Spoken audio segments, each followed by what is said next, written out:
at this point, why even try nowadays for main rosterville? There is literally no point for them to keep trying because so long as Vince runs the company the way he does, they'll never beat NXT. There's no discernible way they can beat NXT at this point with Vince, Dunn, and Reigns and Lesnar basically controlling everything and Vince pushing Reigns to the over-the-top craziness. So, NXT TakeOver Chicago happened. Oh boy. Oh god. I know what I'm about to say might be a little debatable for people, but I generally think this topped New Orleans. New Orleans. It's over. Yeah. Like, they literally topped NXT TakeOver New Orleans. Some people thought that wouldn't be possible. Brooklyn 3? Oh, well, that was going to be considered the greatest NXT of all time. Then New Orleans happened. Oh, New Orleans. And then and also San Antonio, and now we got Chicago. And let's get right into it. Danny Brunch and Owen Lawson takes on the Undisputed Era of Kyle O'Reilly and Roderick Strong, who is probably doing some great work, but Kyle O'Reilly is really just like, I'm having fun with this. I am having immense fun with this. And I think that has to do with the whole pop that they keep getting from the crowd. Like a lot of fans didn't seem to really care about Owen Larson and Danny Burch, but I think after this match now they were like, okay, now I'm gonna start paying attention. But yeah, everyone, I think at this point you can have the Undisputed Era do the most heinous act and they'll just get popped because they put so much personality into it. And yeah, but like this could have been an excellent way to do a double turn, but they already have the British Strong Style to contend with on that run. But yeah, Owen and Burch, they try to win the crowd over, but Undisputed was clearly the force they wanted to be behind. But but I did love when I think it was Owen that Oni was like kicked in the face or punched, and he just like glared in complete insanity, and I'm just thinking like, yeah, that's the sign that says he's dead. And there was honestly a moment I was gonna think this could be it. The Undisputed Era is gonna lose because they did this moment where they were both in submission moves, and it looked like it was going to end with them getting the win, and they're both going to tap out. But no, Kyle O'Reilly made the save with several well-planted kicks. But yeah, Adam Cole got ejected from the match after getting involved with the referee really noticing. But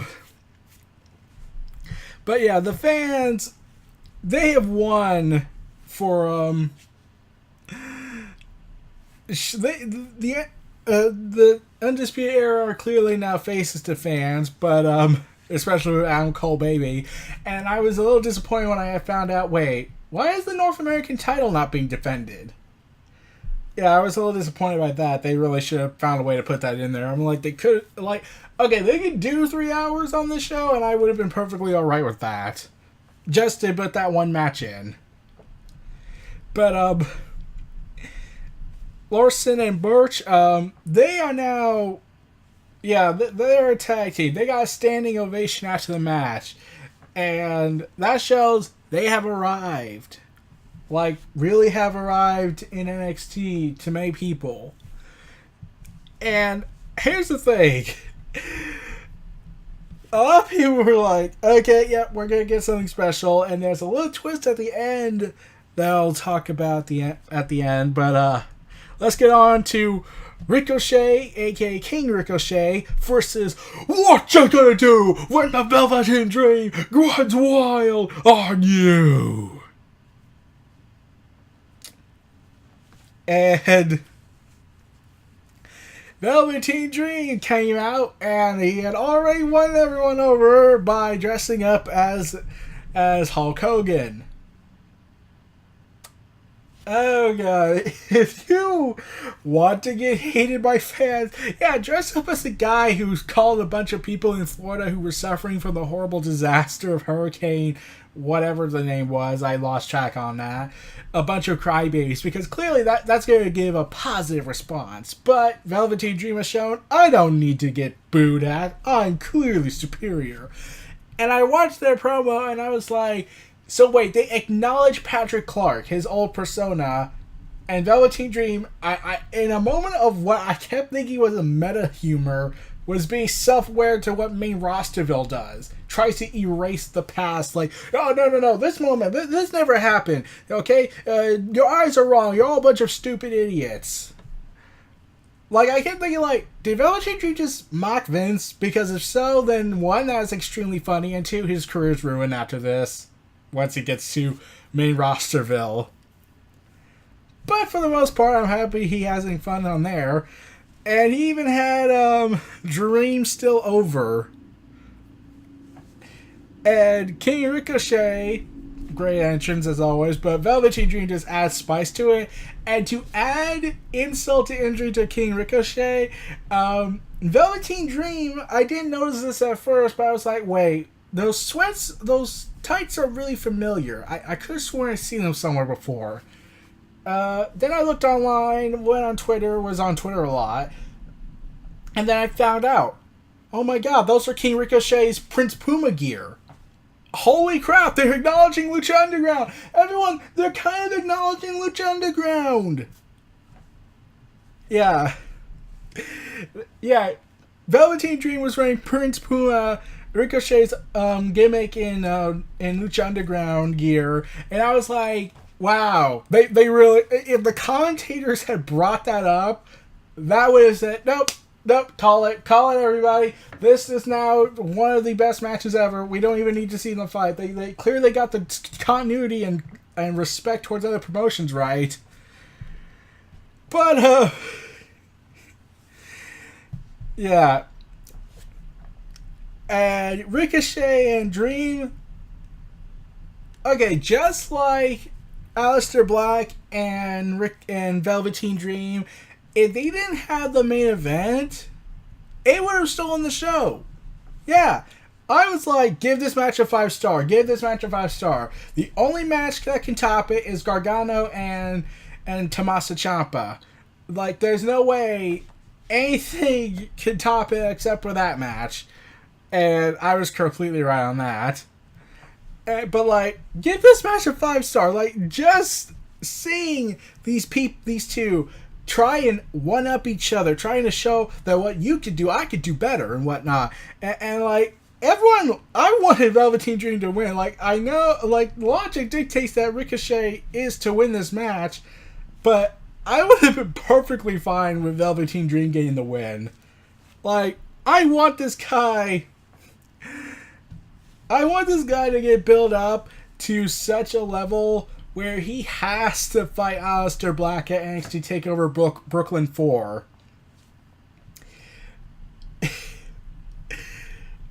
It would be perfect storytelling there. Just like Tommaso Ciampa and Johnny Gargano.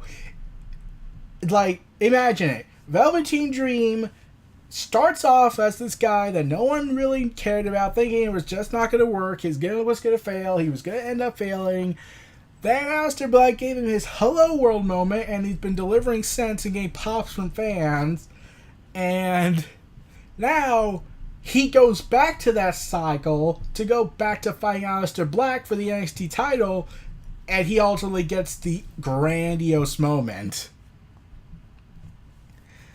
So, yeah. I'm like, holy crap, this is freaking awesome. This match was awesome. like I said, I'd rather have seen Velveteen Dream win. Like, that would have been a really, really goddamn awesome moment. And fans want to see it. I want to see him fight Aleister Black for the NXT title. I want that moment to happen at Brooklyn 4. Let's do it. Like, let's do it. And Ricochet, okay, yeah. I wanted to fight Adam Cole. I seriously just want to see him fight Adam Cole first before going after NXT Gold, because that's going to be awesome. And Ricochet and Adam Cole do have a history together. They were... I do recall their 6-man tag team match with Matt Sindul and Will Ospreay with Ricochet taking on Super Click, a.k.a. Adam Cole and the Young Bucks, which was awesome, but still. Bullet Club, they could bring that up. But yeah, this one-upping angle they did, that was so awesome. It really... Like, some say that they're questioning how come Dream keeps losing these high-profile bouts. But at the same time, but it doesn't feel like he really lost. Yeah, he got pinned, but usually... whenever a guy on main roster loses a big high-quality bout, they're just done afterwards in Vince's eyes. Like Bray Wyatt, we all know how that turned out. It took several years to build him back up, only for them to wreck it again. And now he's struggling with the tag team division that Vince apparently no longer cares about. Way to go on that. So, yeah. And...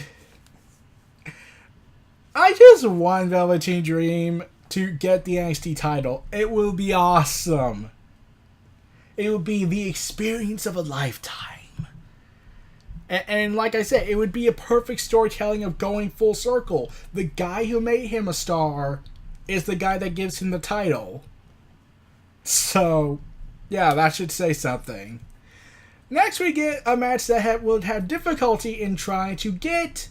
trying and see if they could top Shayna Baszler and Nikki Cross. Let's see if they could top Ricochet and Velveteen Dream and the tag team match. Yeah, they really knew they couldn't.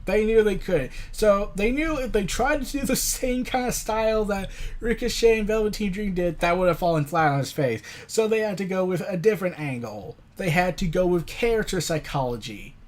And by God, Nikki Cross was just freaking gold.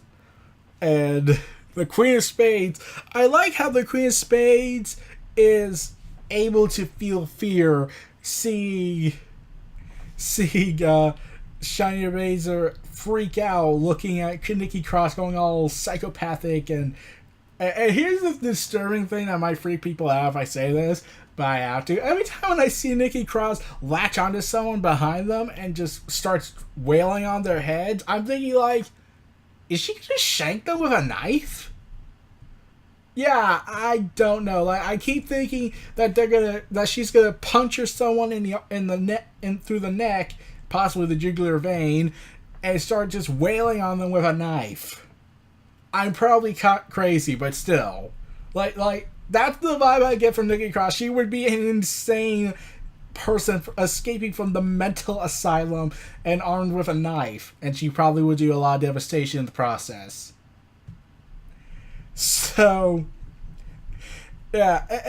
And I do like Shayna Baszler. I really did wish Nikki Cross won. But I was alright with Shayna Baszler winning. If nothing else in the way... Cross accepted defeat. Like, she just, like, when she was, like, she didn't feel that pain. The more she got struck, the more she enjoyed it. But I did like this moment where she just smiles and passes out, like, refusing to tap. Like, oh my God, that image is gonna last a long time. In fact, I wouldn't be surprised if it becomes a GIF. Like, Nikki Cross smiling like she's proud of the ruthlessness she was being given. Like, yeah. And honestly, some people kept thinking, like, this felt more like a chapter than a completion of a program. But if it's not over, I'll watch it. I'm like, at least she's doing something as opposed to the rest of her group from Sanity, who are being told they're not given any material to work with. So I can think of one off the top of my head, the New Day. No, seriously, why can't Sanity just work with the New Day? Like, after winning the bank, they really got nothing else to do. So, yeah, anyways. And that was me with, like, zero effort. But I digress. Nikki Cross is just awesome. I get the feeling once she eventually is, quote, promoted, they're going to cut out the name Nikki because Nikki Bella, and as we all know, she has clout. And they'll just give her Cross, which does kind of come off as a little dark if you think about it. If fans start chanting, Cross is gonna kill you, and I'm thinking, yeah, I'm pretty sure that's going to piss off the Westboro Baptist Church and every religious organization that has Christianity in their name. And saying that the cross is going to kill you, it's like, yeah, that's going to probably piss someone off who's religious. But I really hope Nikki Cross does eventually get her moment. Like, it was said the only reason she's still in NXT as opposed to doing Sanity is because of the lack of women division in NXT. And I'm thinking, like, I get it. Plus, I'm pretty sure Triple H doesn't want to see her ruined. But, like, okay. This was awesome. This was a great match. They managed to work with the positives and not try and copy or try and see if they could top a match that did better. But, like, they knew they couldn't top it because Shayna Baszler is not as experienced as Ricochet and not even as pure luck by Velveteen Dream. But, like, Nikki Cross, she's great at playing the character of craziness in a pure insanity, like you would assume. Like, okay, so when's the moment we're going to see her strapped and in metal chains, and then they do what they did with Sabu and ECW, where she's just strangling with the chains around her, and then she just breaks out? Like, I honestly want to see that. I even said, what if they had did the Bray Wyatt angle where they make her sister Abigail reincarnated? That would honestly make so much more sense than the cross-dressing idea they did. Thank God that didn't happen officially. So, yeah. So let's get to the next match. Aleister Black versus Lars Sullivan. Now, this was going to be a very interesting idea. Lars Sullivan has not been given a massive... he's never been given a massive push like this. Like, this was a huge make or break moment for him. And he's working with Aleister Black, and as we all know, Aleister Black can make anyone look like a goddamn $1,000,000, as indicated by Velveteen Dream's match with him. Yeah. And... oh God! Is it a little interesting if I said I want to see Lars Sullivan fight Braun Strowman? The Vince McMahon project versus the Triple H project? That would be actually pretty freaking awesome. But, like... yeah, I can see it now. Braun Strowman being represented by Vince at ringside with Triple H representing Lars Sullivan, and these two just going at it. Just do it. Just do it. Do it! Do it! But, like, yeah. This match was awesome. It was, like, and Aleister Black, like, he managed to make Lars Sullivan look really good. He was awesome in this match. And I like how he keeps catching the Black Mask move. Like, that was awesome. Like... I did like the power slam that Lars Sullivan did on the ring apron, and then did a diving headbutt, which makes people think of a certain wrestler who lost his mind because of that and did horrible acts of craziness. I will not go into that anytime soon. And then, like, there was a botch they noticed,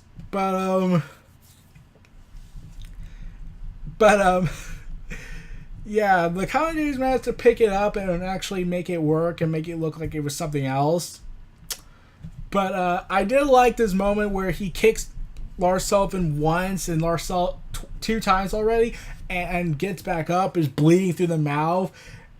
I would have loved it more if he just let out a mighty roar of defiance, and then Aleister Black just kicks him in the head one more time, which he did, and ultimately got the win. Like, it would have reminded me of Asuka versus Nia Jax. Nia Jax screaming for Asuka to basically finish her, and yeah, that was freaking awesome. I would have loved if they did that. But Lars Sullivan had his coming out performance, and yeah, and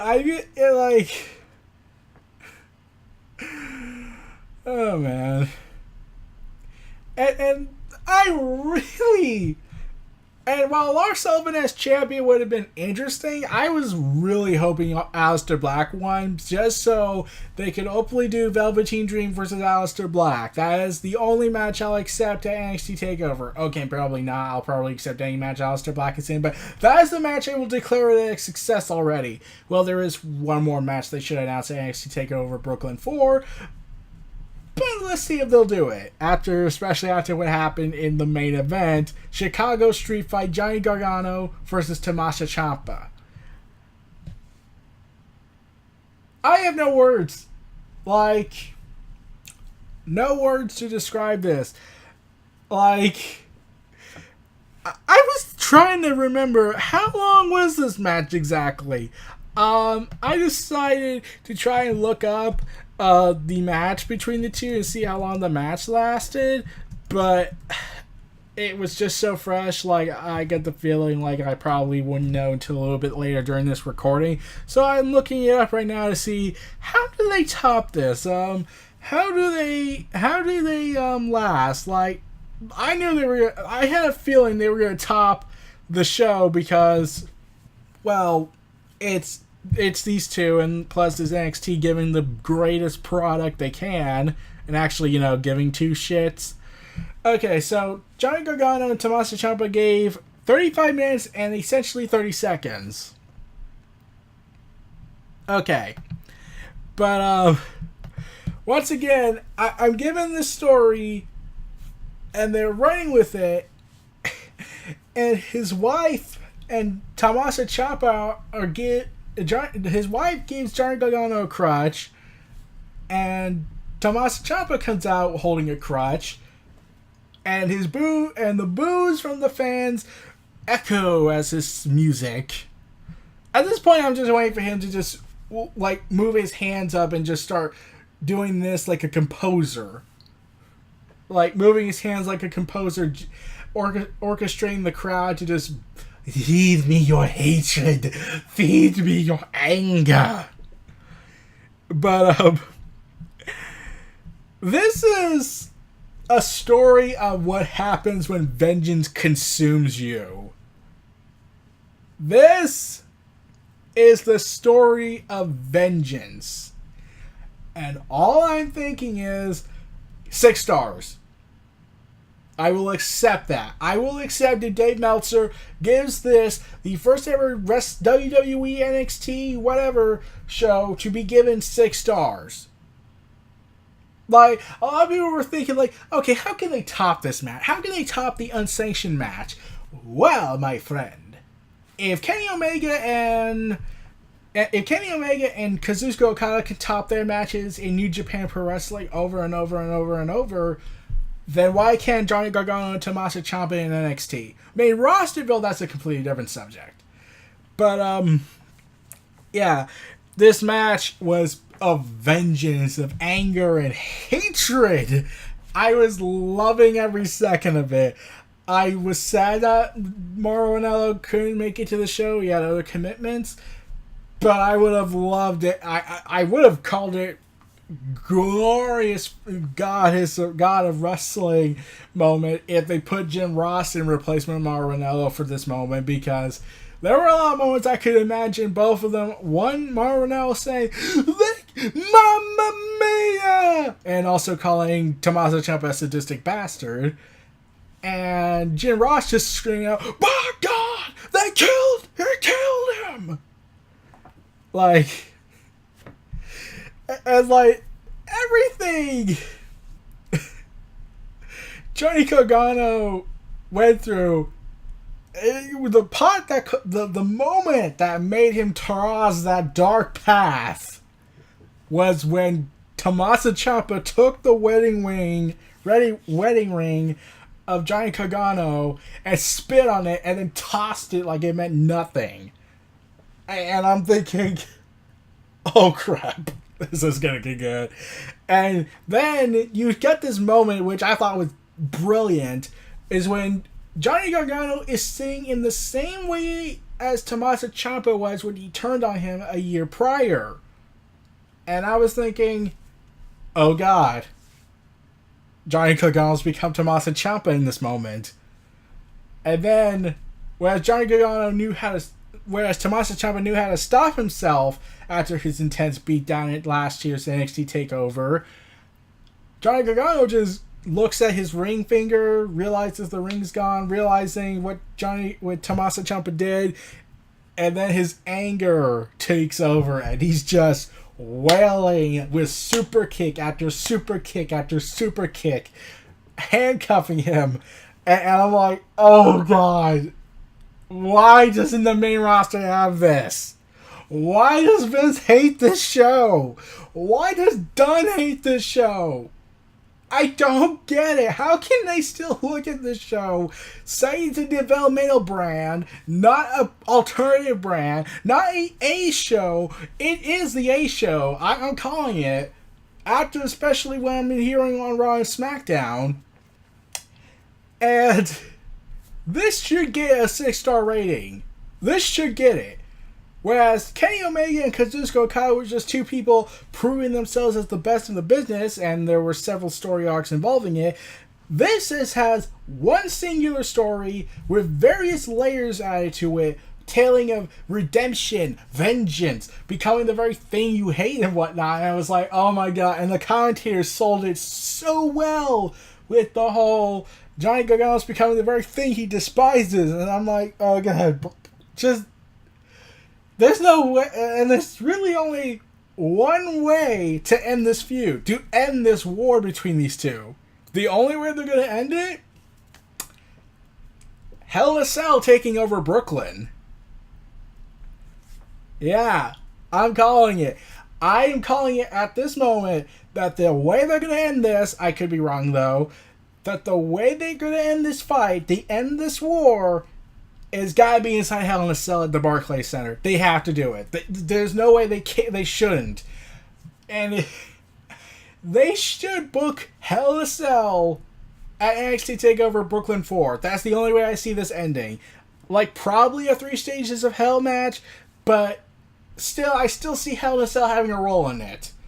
I want it to be Hell in a Cell. That's the only way I see this ending. Like, there may never be another feud for a long time in WWE, NXT or main rosterville that has this whole intense hatred.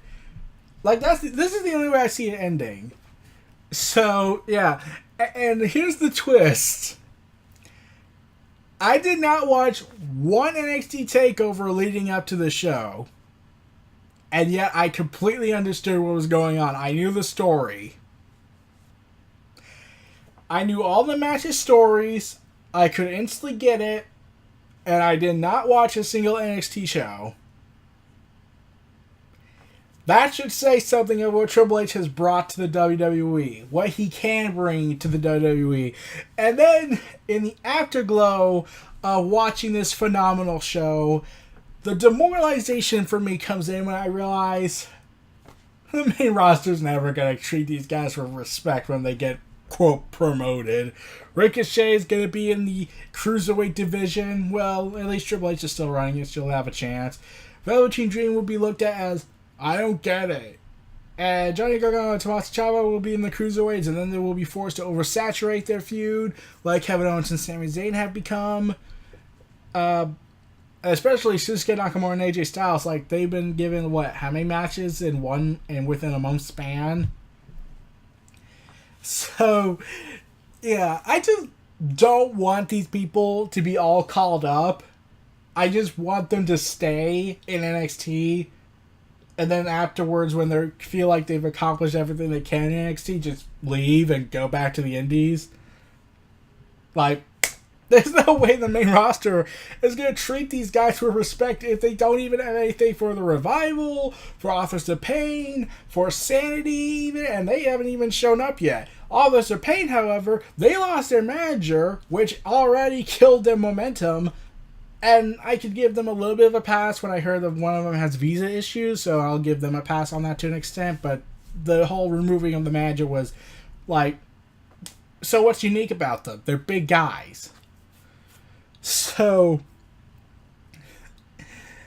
yeah, and the other major highlight of the main event was when you hear a person in the crowd scream at Tommaso Ciampa, screaming out, "You're the devil, Ciampa! You're the devil!" And I'm thinking, okay, even Roman Reigns never got this kind of hatred.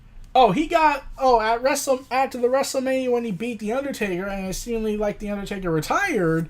Roman Reigns got "F you, Roman," "Shut the F up," delete chants, go away chants, Roman suck chants, but you never heard him get called the devil, which should say something. Like, this is a guy who is supposed to be hated. Meanwhile, Roman Reigns is the guy that you're supposed to like. And when he tries to murder Strowman, assault Jinder Mahal repeatedly, claim there's a conspiracy against him even though there really isn't, and it makes no sense in context-wise. But nonetheless, the NXT is the brand to be.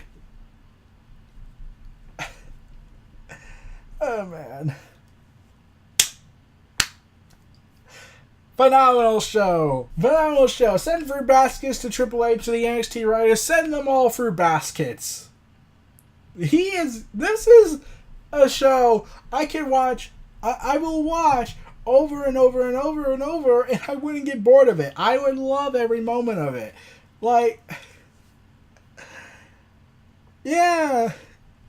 And I haven't watched a single NXT taped show in a long time because it was all taped.